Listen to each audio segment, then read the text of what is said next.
Hello lovely people, welcome to part 3 of my BJD making series. Today I'm going to be talking about what I've been up to since my last video, how far I've got, a little bit of progress report, and also I think I'm going to be cutting open the torso tonight as well, so I might as well record that. And I thought I'd show the tools that I've been using as well, just in case anyone's interested in that. So first of all, let's start with a little bit of a progress report. So let's leave you behind a minute. I cut open the bottom part of the torso the other day. Oh, let's change the light. Yesterday, I say the other day, yesterday. Oh, that's even worse, isn't it? It's terrible light. Okay. So yeah, I cut it open. So it's now in 2 parts. So let me just show you this here is how I'm going to be like separating the different parts of the body. So obviously you've got the lower leg, the knee joint, and then I'm thinking I might have like a mobility joint there so that she can sit cross-legged. And then obviously you can see I've already separated that pants part, and then she's going to have the torso, and then I'm going to separate the top part as well. So hopefully she'll be super mobile. That's the plan. So yeah, yesterday I cut open this bit, which although it took a long time, I was quite happy with how it turned out. It didn't turn out like this. I've obviously added to it since. Oh, white out. Oh, let me sort this lighting out. Now it's dark. I can't win. Okay. Anyway, so yeah, separated that bit. The legs are coming along quite nicely. Got a little bit of muscle detail in there. Oh god, oh dear. I've dropped this stuff so many times. Right, let's try that. If you can see a little bit of muscle. I want her to be like really slender, like runner, athletic kind of body. I've not really done too much to the back yet. And that's that. And also, just quickly show you inside there. I'll show you how I've been doing these joints in a minute. Obviously this is all still really rough. I've got a long way to go. It's the little arm things. Arm sockets. And the head, that's the head at the minute. I can feel the plasticine rattling around in there. And then her dinky little feet. That's how far I've got so far. One's a bit more done than the other. I'm not sure if I'm liking them. They're a bit stubby. Don't know. A little bit stubby. Done the little ball joints. So I'll quickly show you how I've been doing the ball joints. I have a doming block that I use for jewellery making, and it just so happens that I kind of worked it out before with my block and the design, but the arm socket fits perfectly in that one. I mean, it fits perfectly because I made it that size. And then I've got this one here for that, and then the top leg one fits in there, and obviously I've got the doming punches that go with it. If I didn't have this, or I didn't have the right size, probably what I would do is find a ball the right size, like I don't know, like a marble or something that's got a good solid round shape, and then I'd probably use this stuff to mould that ball to get this concave bit here. And then anytime I then wanted to shape the ball joint, I would just wrap it with a bit of cling film, this stuff. Cellophane, is it called? Cling film. I would wrap it in that and then smear it around to get the shape that I wanted. So the way I do these ones is I literally just smear on a tiny bit of clay and then wiggle it around in the joint like that, and then smooth it off with my finger, and then I smear on another, sand it back anywhere where I think it looks like there's bumps, smear on another bit of clay, wiggle it around that way so that I get a good ball shape. And I know there's bound to be easier ways to do it, but that's the way I've done it. Same with the leg joint, and none of them are perfect yet, but you know. And so for this hip joint, I've used these bits. Obviously, if you were using a ball, you would use the ball to make those bits.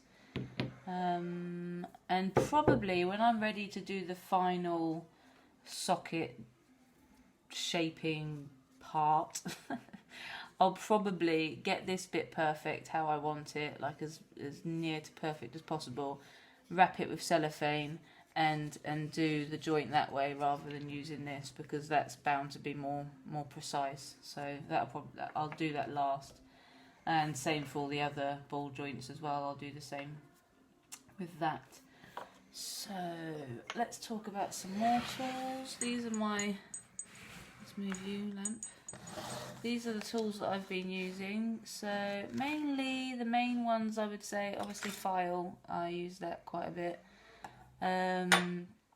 Out of these silicone ended ones, the most useful, I mean I've used that for like a second, this shape one, but the only one I've really used is this one. Has been really beneficial, like a bullet shape, and it needs a clean. And then the main other tools are a Stanley blade, a craft knife. I've got another one here, that's shaped like this. This one has stabbed me several times now. Evil craft knife. And what carving tools? I've used this sharp point quite a bit. And right, where are those ones? These ones, unfortunately, are really cheap and they're not very sharp, but I've used them loads. And that one. So these curved ones. So let me see if I can get. How can I do? Oh, there. So you got the little curve and the big curve. I've used them loads. What other ones have I used? Oh, and this V-shaped one as well. Use that one quite a bit. Probably not as much as the others. And that's pretty much it, I think. Not really used much else. Sandpaper, I use wet and dry paper because this is what I use for jewellery making, and the good thing about this is you can use it wet, hence the name, but also whereas sandpaper, when you fold it in half, it tends to like crack along the folded seam. It's quite brittle, I found. This wet and dry stuff, you can bend it how you like it and it doesn't crack, so you can like mould it to a shape and get right in there. And so the way I've been, I've left this one undone. So if you see, you can't see, there. See that groove there? That was made with the little, where are you? There, that was made with that little one. The little, what is that name? Semicircle-y thing. So what I do is I groove out what I think the groove should be. Stop ruining the light. There. There. And then I just get some wet and dry paper. And if you like overuse it, it gets nice and soft. And then I just gently go over and like smooth the edges. And in the end you end up with just like the little dents and things, and obviously this is no way finished and that's why I've got loads of rough bits on it. But you end up with like the contours and they're smoothed out a little bit more. Like I say, this isn't finished, so that's how I've been doing that contouring. I haven't used anything electrical yet. I have got my pendant motor here, but so in my last video I had trouble wrapping, and for some reason as soon as I stopped recording I wrapped it fine, and this leg came out intact. I wasn't going to pull it out, I was going to leave it in because it was like something to hold on to, but it wanted to come out. It was like wiggling loose, so I just pulled it out and it remained the exact same shape it was when I put it in, so that's handy if I ever want to use that again. What else? What other tools? Obviously the clay, just in case you've maybe seen my other video, the clay that I'm using is Premier. Let's get it out of the packet. It's all wet and yucky. Lightweight stone clay. And I'm loving it. I was really paranoid about it drying out, but it's been fine. It's been really cool. The only thing it has dried out is my hands. Like I've got a ton of cream on them at the minute, but my hands have been so dry. It's like sucking all the oils. Let's get the light off of there. Sucking all the oils out of my hands. Oh, ow, ow. Why don't you sort out the lighting before you started recording? There.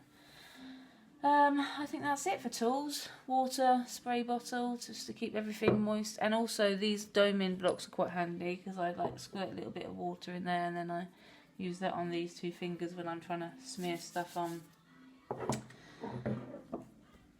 What else? Tools. I've written a little list. A little sip of tea while I'm reading my list. I think I'm just going to get on and do a little bit of work to it. Well, I'll show you how. I've got this joint here that I need to do, this little ankle joint, so I'll do that. Let me just right, just make sure they're the right height a minute. Oh, I did want to show you they're all put together as well, actually. I forgot, I haven't done that. Let's do that. Because I don't want to jinx myself, but this girl stands unstrung, and I reckon that's a pretty good omen. I know that this clay's quite porous and rough, so, you know, it's not like resin that can be smooth and heavy. This is light as well. But, balance-wise, I reckon it's a pretty good omen that she can stand. Damn you. Come on, don't show me up.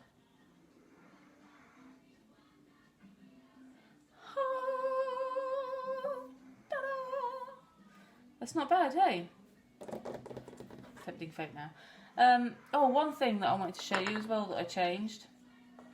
In the initial building, where you can see from the shape of this leg, I had like the lower calf muscle was like really bent. Oh god, the light is whiting out. The lower calf muscle here, you can see, really bends back, and I've had to change that because aesthetically I quite like the way it looked, but as I said in a previous video, I want her to be able to wear these boots. So I put her leg in the boot. Let's find the right one. And the boot was like this. It was just completely wrong. So I've had to rechange that shape. I'll just show you quickly on the. So I've brought it a lot more straight down.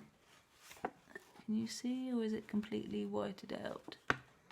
You can't see anyway. But yeah, it's a lot straighter, the shin now, and the calf muscles a lot straighter. So when you put her leg in, they do fit. Having said that, her feet, there's no way I'm going to be able to make feet small enough to go in these tiny little boots. So I'm pretty sure I want to do a magnetic ankle bit, foot, I don't know.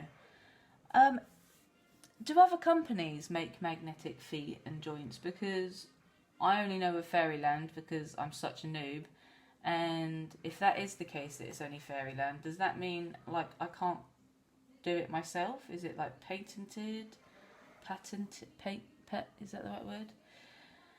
Is there a clause? Am I not allowed to do it? If somebody can let me know, because I have no idea. And I would like to do magnetic feet, because then it just means I can take her feet off and plonk her legs straight in these boots. Because I've got to have her in these boots. Check them out. See if I can do it. Look at them, they're so damn cute. I love her side stance, actually.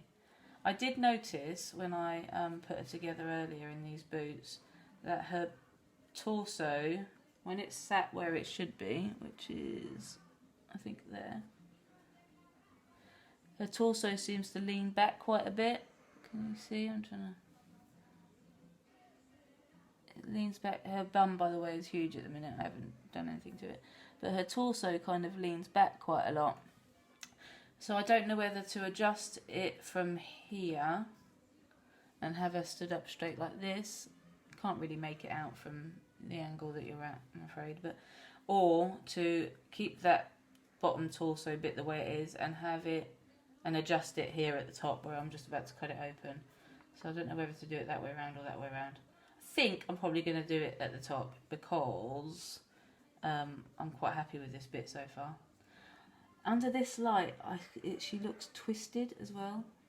I tell you what, Susie Plum was right. Symmetry is a bitch. Right, let's get on. So what should I do? I think I'm going to do... Did I just pull some of that off? Yeah. I'm going to do... Oh, and also another thing that I was a bit worried about is her height. I don't know if she's tall enough. I'm hoping when I put the knee joints in, it'll make her a bit taller.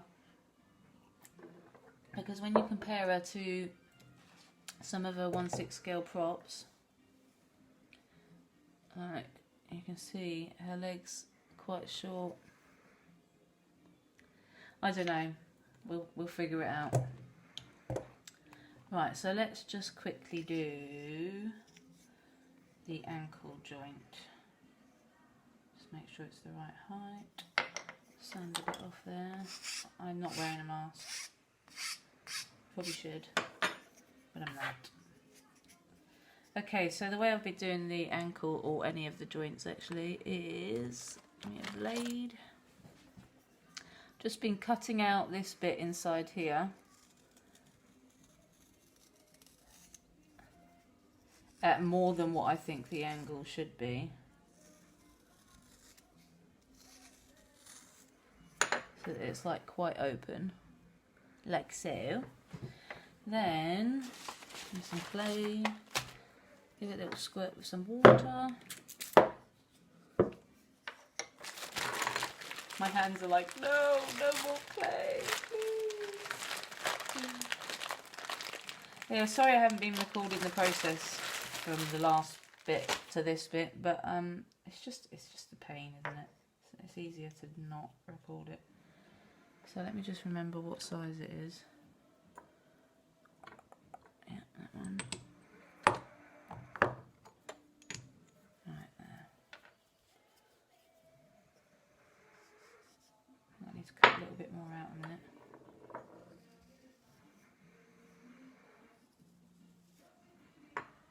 Right, and then just a tiny bit of clay without hair.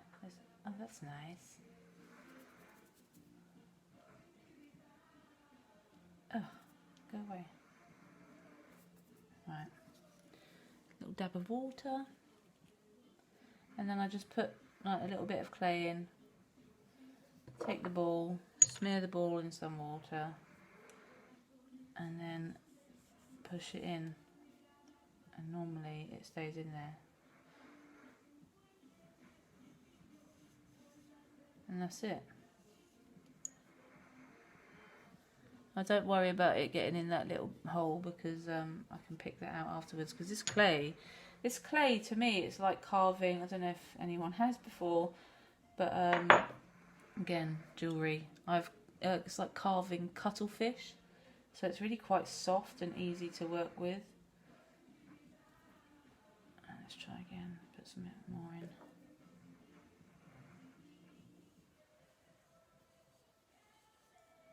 That's better. Dab of water.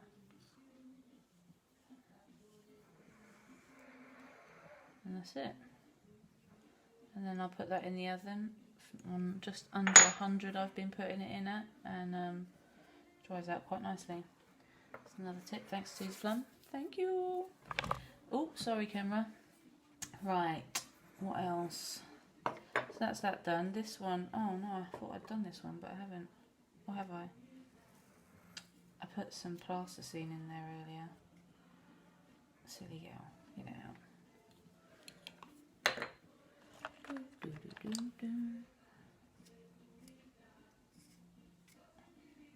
Right.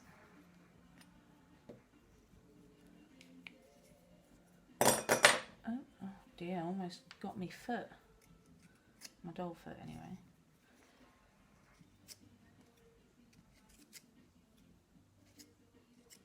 I think that one was fine. Let's have a look. Yeah, that's fine for now. So there we are. What I am noticing is what I'm going to do when I do the final ball joint is mark a line on here where how far I'm going in, because I do think that with this hip joint I've been going in further on one side than on the other, so I need to check that. Like, the whole symmetry thing is definitely a pain in the backside. Right, so that's got to go in the oven. Oh, right. Now the only thing I want to do is cut this open. It took me ages to do the bottom part, so fingers crossed it's not going to take me as long. Quick cup of tea. Hibiscus healthy tea. Oh, let me mark a line first. Have we got complete white out? There. Let me put the camera down a bit. There. Try and... Alright, that should be alright. God, the lighting's rubbish. I need to get one of them ring lights that everyone's been buying.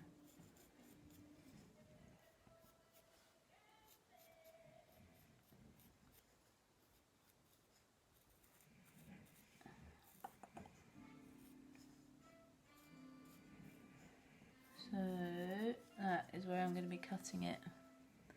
Along the breast, and right under the breast. And around the back. Let's do it. Let's cut her open. Oh, I wrapped the torso, that as you can tell.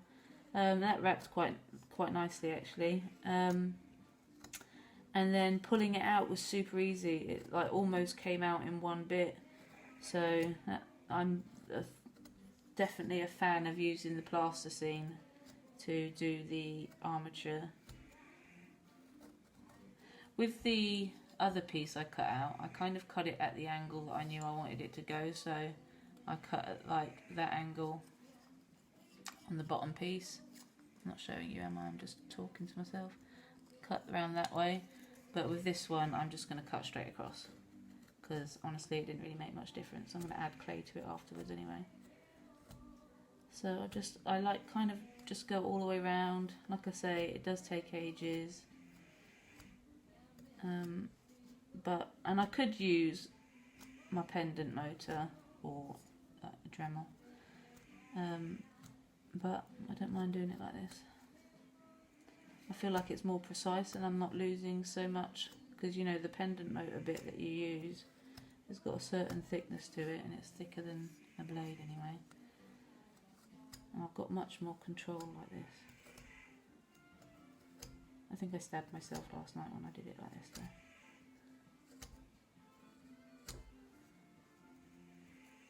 I go all the way around rather than work too much on one bit, because I feel like it can crack.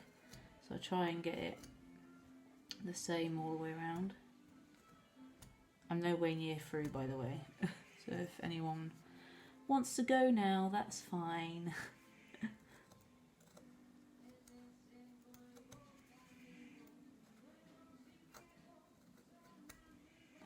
It feels a bit wrong cutting her boobies off. This, I really want to get this doll done as soon as possible, because I want her and her props all together. But I've got a feeling this is going to take a long time. And then I know nothing about the whole casting, well, not the casting process, but casting, getting somebody else to cast her. I don't know who I would use or whether I should do it myself. And do they make a mould from something that's made with this clay, or do I have to send them a master that is made from resin? And God, how much is it going to be? Because I've heard that they take your master, then they make a mould, and then they take the casting from that mould, they rework it so that it, well, works, and then they make more moulds. And I've worked out that with all the joints and bits that I'm going to have, I need 32 moulds to make this doll, or 34 if I use the magnetic foot thing. And so if they have to make 2 lots of moulds, then that's 68 moulds, and I know that moulds aren't cheap. So, and also that's, you know, that's if I can actually get, what is it, 30 people I think you need? Is it a minimum order? I don't know. Like I say, I've done no research into that part yet. I'm just going to have to be content with what I've got for now. But if I could get 30 people to want her, that would be fantastic.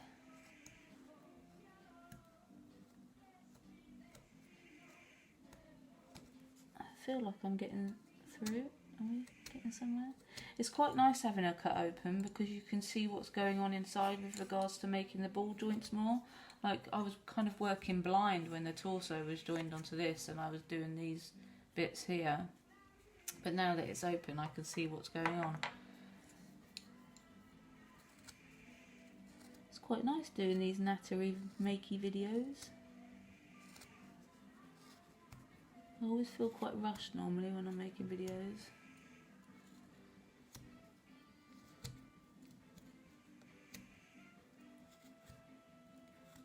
Let's have a look. Not bad, getting there. I used like the top of the blade as well because it's a bit thicker and I feel like it digs more out. Like I say, this stuff is really, really soft to work with. It's lovely.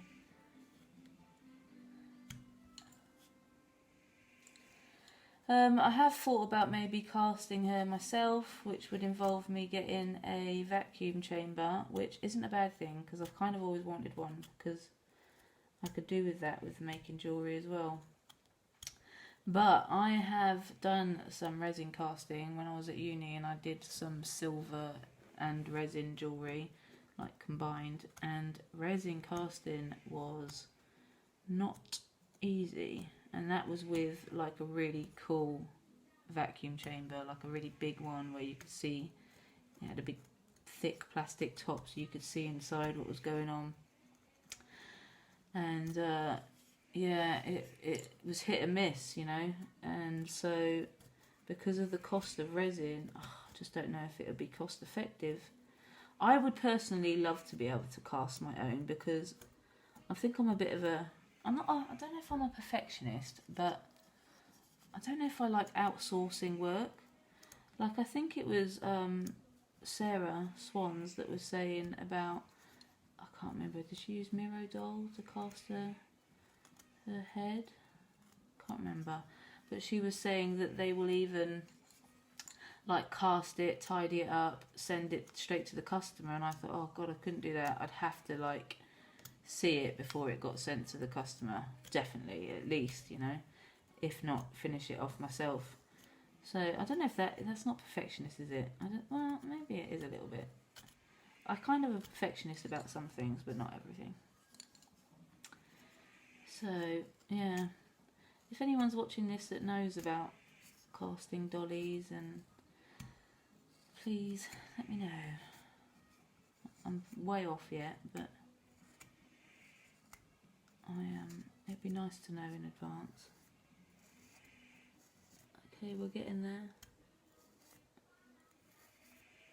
If this video cuts out at any point, then you know, goodbye from me, and thanks for watching. I'm worried I'm going to run out of space on my phone, which is what usually happens. We're getting there, we're getting there.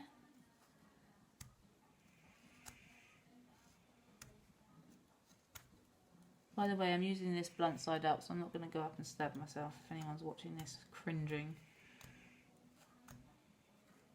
It's taking its toll on my finger.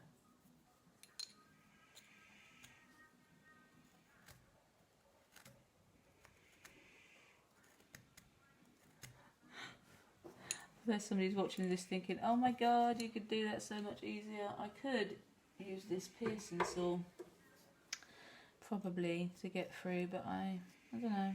I don't mind doing it like this.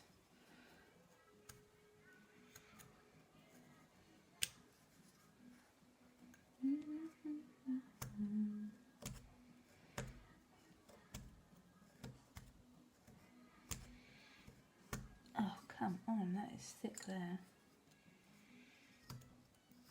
Oh, so I'm through all the way around the back. Just got this little bit on the side here, and a bit round by the boobies. As I've always say, if you can hear a snoring in the background, that is my dog. I like repositioned her before I started recording just to see if that would help with the noise, but I think it has actually helped because normally she's louder.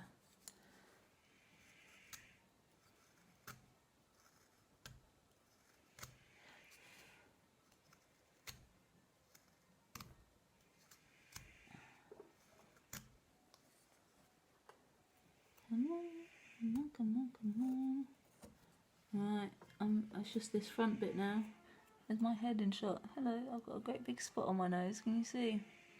How lovely. I think that's because I've started eating really clean, like the last week or so. So all these toxins are coming out.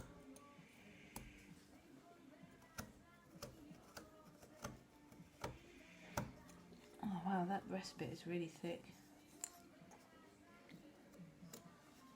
Almost there.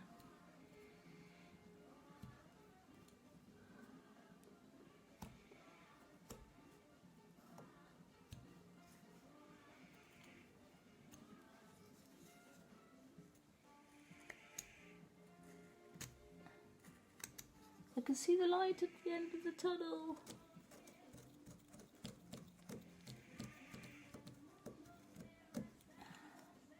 I can't wait to get to the point of stringing, even if I haven't done the head yet. I haven't started on that. Well, I've done that. Because as I've been working on this body, I've just been working on the bits that are like appealing to me to work on at that time. Not been like forcing myself to work on certain bits. And up until yesterday evening, I'd only worked on one side of the body. And then Susie Plum said about symmetry and what pain in the arse it was. And then I started working on the other side and I was like, oh yeah, so it is.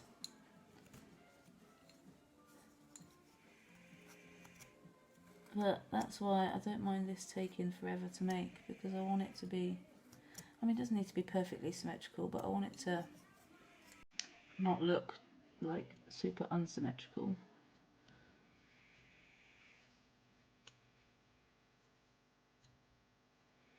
Oh, it's this last little bit here.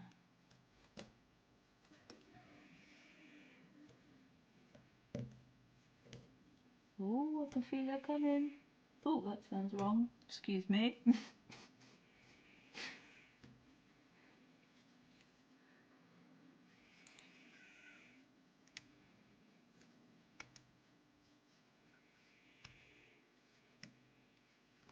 Almost there.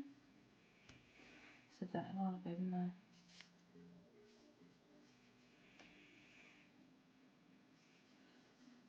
Oh.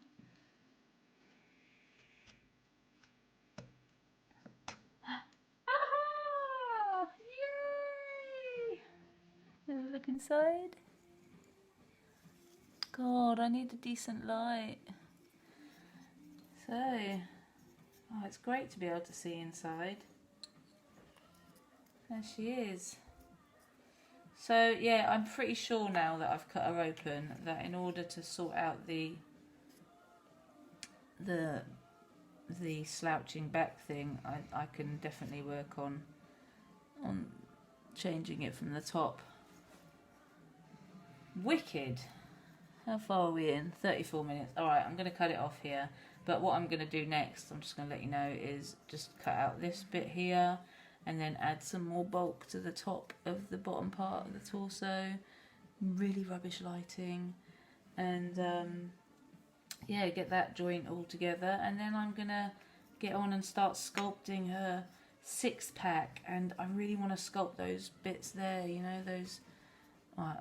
so you know, I've got some, but they're underneath a few layers of blubber. So yeah, hope you enjoyed that, guys. Let me just put her together while I'm talking to you.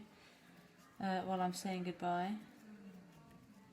Any tips welcome, by the way, if anyone's got any tips, especially about the whole casting thing, because I